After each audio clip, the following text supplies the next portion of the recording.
Kaya pala nag-walk out sila kasi talo sila sa debate. Pinaiyak ni Senator Marcoleta si Senator Risa Hontiveros. Kaya itong si Erwin Tulfo, todo suporta sa minority, siya pala ang unang nag-walk out. At sumunod yung ibang minority. Ala ka, anong nangyari mga kabibig? Bakit kayo nag-walk out? Ay, huwag kayong mag-walk out. Kailangan ba talaga may pa-effect-effect na walk out? Nako po mga kabibig. Nag-ano pala no, ang tawag dito, nagkaroon ng heated argument si Senator Marcoleta at si Senator Risa Hontiveros. Nako. O eto kabibig ang heated argument nila. Eto kabibig ka, panoorin natin. Anong nangyari? Bakit nag-away-away? Ang nagdebatihan, ito na.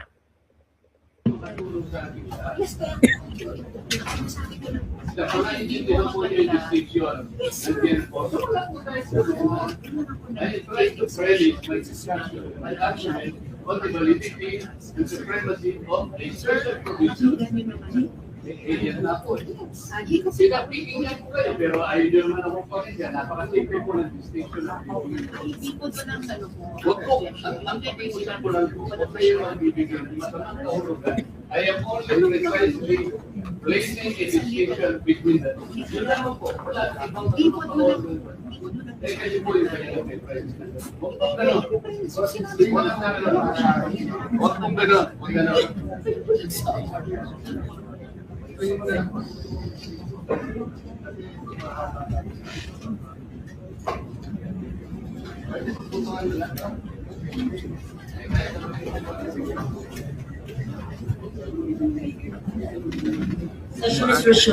Tumaas ang BP ni Madam Risa. Nako. Ano talaga ang nangyari? Bakit nagkaroon ng heated argument si Risa at saka si Senator Marcoleta? So ito pala ang nangyari. I-share ko sa inyo. Alam naman natin, mga chismosa tayo. Para pagka-chismosa natin, dapat alam din natin kung ano ang rason kung bakit sila nagkagulo. O ito kabibig, makinig tayo. President, there are a lot of questions that have to be raised as to why this amendment to the rules is being undertaken at this time.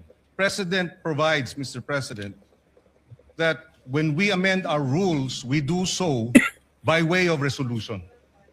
We do not have that resolution now. In fact, Mr. President, a total 48 amendments of our rules all went through resolutions. This is the first time after 48 amendments, Mr. President, that we do not have a resolution so that we can Point vote of order, Madam Chair. and amend the rules properly, Mr. President. Point of order. A point of order takes Yes, precedence. Senate President. Point of order takes Yes. precedence. First over of all, everything else. I hope we learned our lesson.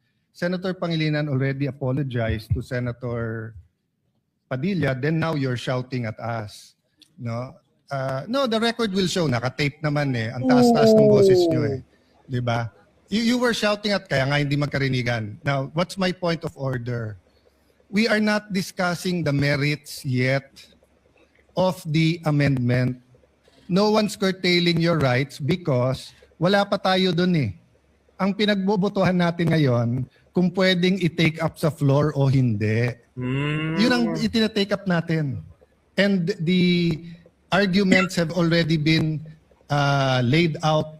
And Senator Pangilinan and I were together in 2009 where we had debates here where Senator Enrile did not even allow amendments. And then we voted. It depends on every issue, Madam Chair. There's no specific rule of the amount of time. I was asking the gentleman about certain issues in one resolution. He refused nga for further interpellation and said it's time to vote. They were the majority. So, Madam Chair, we're here. We're willing. Senator Marcoleta is ready to take questions. Marcoleta na to. Ang pinagbobotohan lang po natin ngayon, simple lang. Whether or not we can take, whether or not the proposal to amend the rules is in order. Yung pa lang ho, yung specific amendment, sino magbe-benefit, paano magbe-benefit, etc. We support the right of Senator Pangilinan to ask questions, pero wala pa tayo dun eh. So, again, may I raise the previous question, Madam Chair, the point of order, the parliamentary reason. Go ahead. Be given the right Madam to speak. I am the President, movant kanina pa po here. ako nakatayo dito at I need to nagtataas ng speak kamay. because I am the movant. Senator Madam Rodante President. Marcoleta. Thank you, Madam And then we President. hear Senator Risa Ontiveros. Thank you, Madam and Senator President. Problema Erwin natin, Tulfo. Madam President. Yes. The Senate President invoked Section 136, Paragraph 2. Kung babasahin po natin ito, Madam President, napakasimple lang. Ito pong Section 136, Paragraph 2, is a special provision in precisely amending our rules. In Section 24 po, this is a general rule.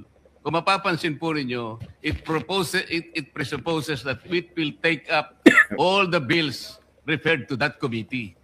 General po yung function niya. 136, second paragraph, is a special provision.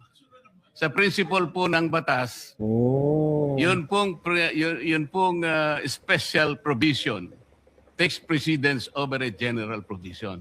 Yun lang po, basahin po ninyo. Hindi nga po, it will not even take one day because this is not a new motion. Kung mapapansin nyo, ni-reiterate ko lang po ito eh.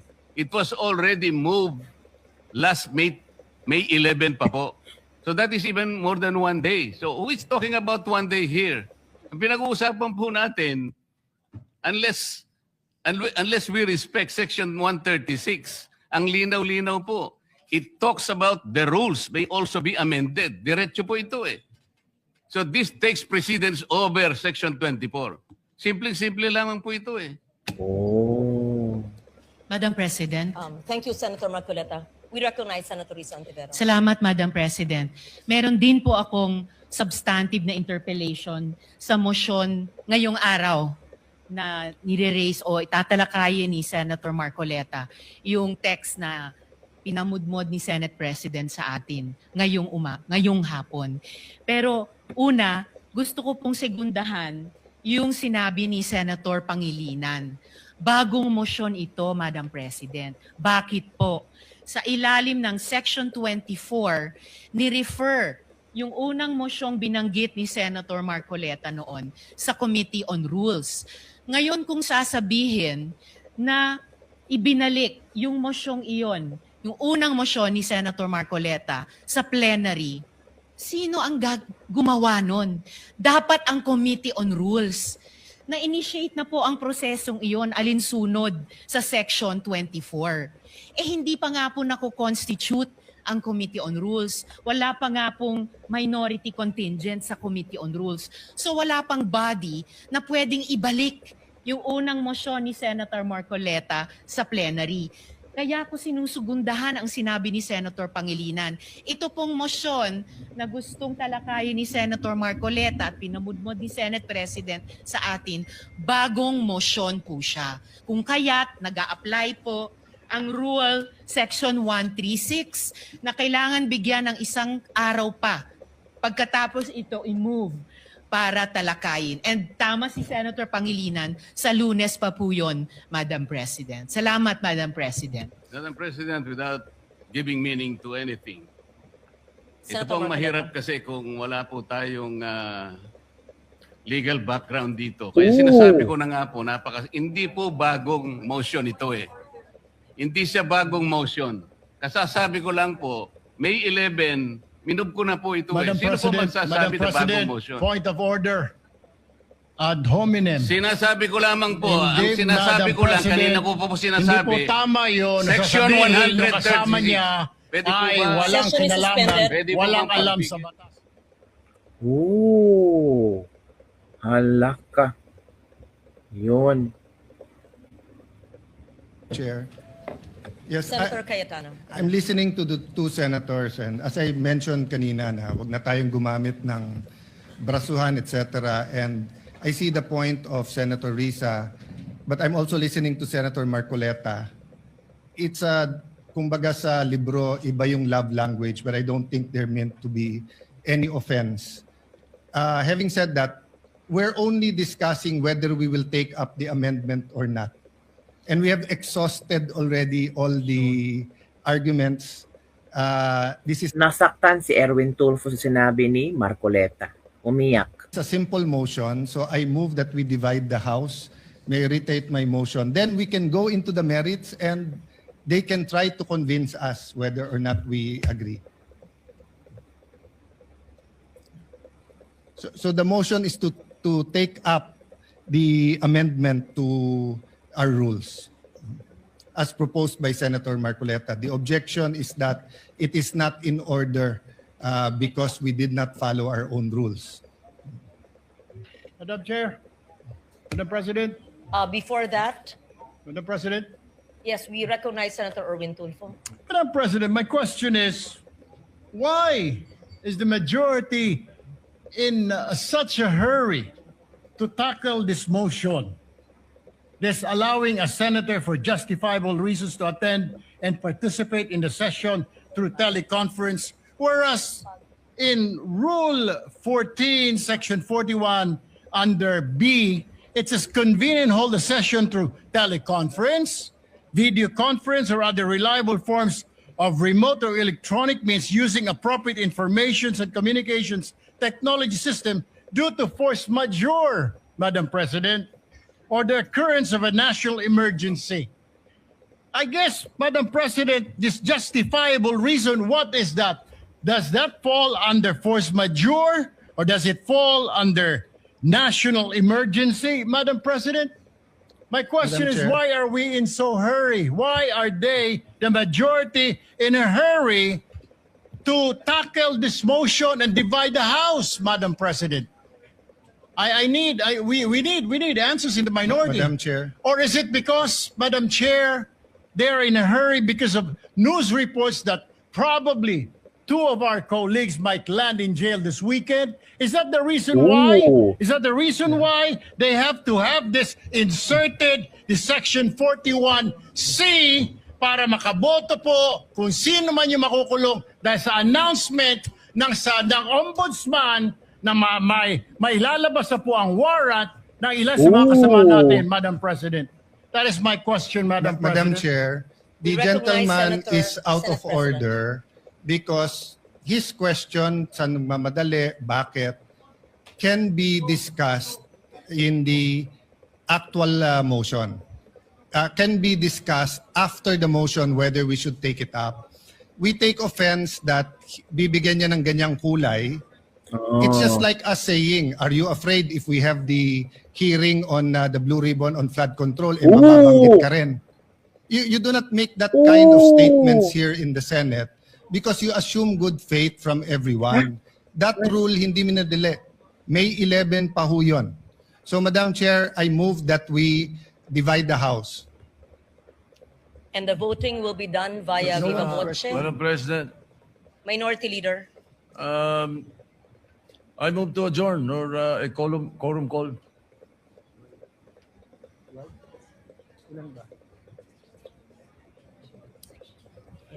That is a higher precedence, Madam President. So I only see the Minority Leader representing the minority. The others had left. On Madam Chair, we will not object, but for the record, Yes. they scampered out and left the minority leader instead of discussing the rule. We are not even discussing the rule yet. And then, ganun na yung allegation nila. And no one from the minority stood up to say that out of order si Senator Erwin Tulfo. Tama. So we will not object, Madam Chair. In fact, we move that we adjourn till 5 p.m. Madam President, Monday. before that, Madam Before we- President, Sorry, motion to adjourn is Senate not President. debatable. Akala ko ba magaling sa rules? We're not Parliamentary debating. inquiry. It's not We're not debatable. debating Madam minority President, Parliamentary leader. move to Madam adjourn. President. We're I'm not not debating, debating, Madam and we Chair. will indeed adjourn. Parliamentary inquiry. Yes, Senator Marcoleta. Nung pong nagsimula tayo, Madam, meron po ba tayong quorum? We had a quorum. Yes. Yes, Madam President. Kapag ka po ba nag-walkout ang minority, nawawala po yung quorum. Nagsimula po tayong may quorum. It doesn't matter if they walk out. Yes, I think we still have the quorum. Madam President, Yan Madam na. President, once there is a quorum call, you have to call the roll. Kahit present lahat o kulang kanina o there was a motion to dispense, whatever that is. Not A a funny quorum situation, call. Madam President, Motion when they to readily adjourn. and willingly walk out. Takes precedence. Hindi po yung covered ng rule natin, Madam President. Madam Kung President. sakasakali As po, reiterated by the Senate President and as conveyed by the Minority Leader, former Senate President, the rule states that the motion to adjourn takes precedence. I'm not taking sides, 5 p.m. Monday. and we will adjourn session. Oh, yun palang nangyari ka, Bibi. Grabe. Oh, ito yung pa-interview ni na, Erwin Tulfo. Halak ka. Grabe. Umiyak silang lahat. Grabe talaga to si Marcoleta. Ito ka, Bibig, oh. Ito yun.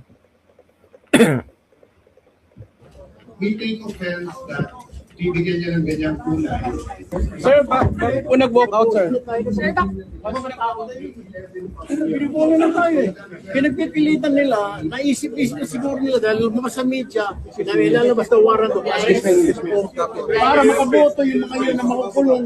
Guys, Sino man give yun? way. Guys, give way. Makaboto Guys, na give way. kung nakakulong man sila. Give way, please. Common sense, hindi naman tayo tanga, journalist tayo, di ba? Common sense. Give way, guys. Give way. Oh, Yes. Give way. Kung ano yung mga rules Sir, pa. sir, give way. halak ka. Galit si Erwin Tulfo. Yes. Wala pa pinipino. Wala pa naman pinipino. You will not be part of this. It's a travesty of our rules. Ooh. Senate rules. Hindi kami papayag mo nito. Maloko tayo. Itong si Meg Zubere, akala natin independent, bigla pala minority. Guys, senators. Violation of the rules. Excuse me.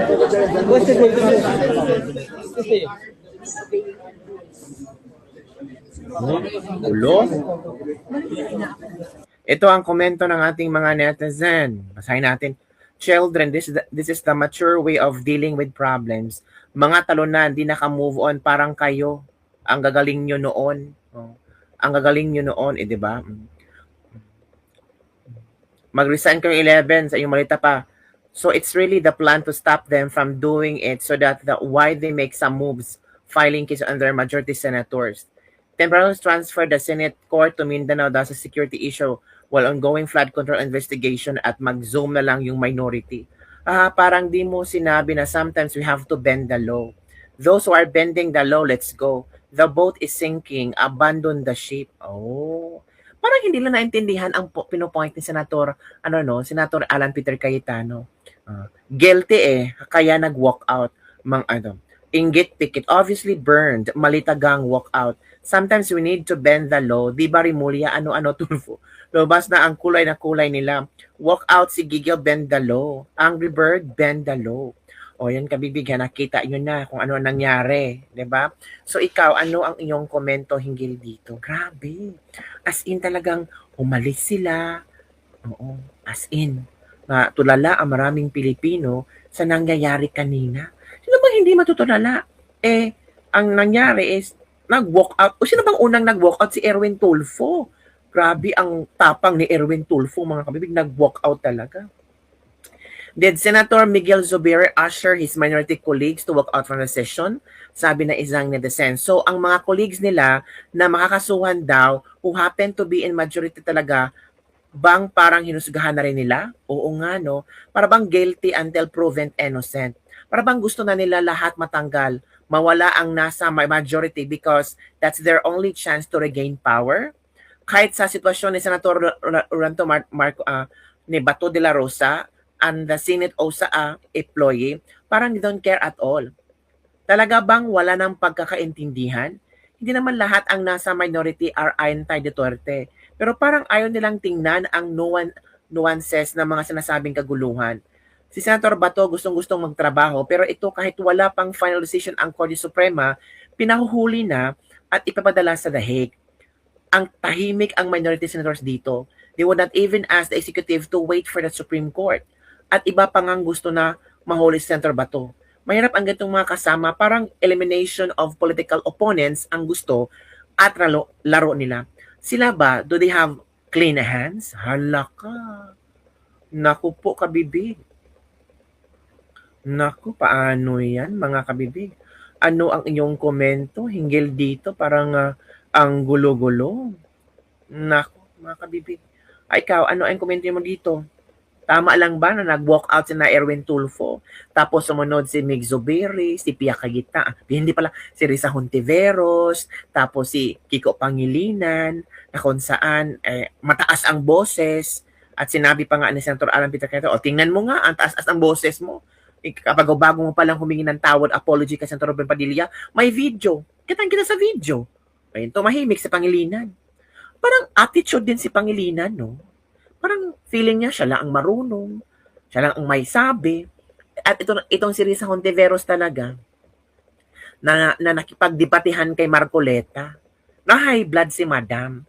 Kaya nung nag-walk out si Erwin Tulfo, parang nasaktan si Erwin Tulfo, sinabi ni Marcoleta na mga legal basis na walang alam sa batas, parang nasaktan si Erwin Tulfo, doon pala yan ako mga kabibig.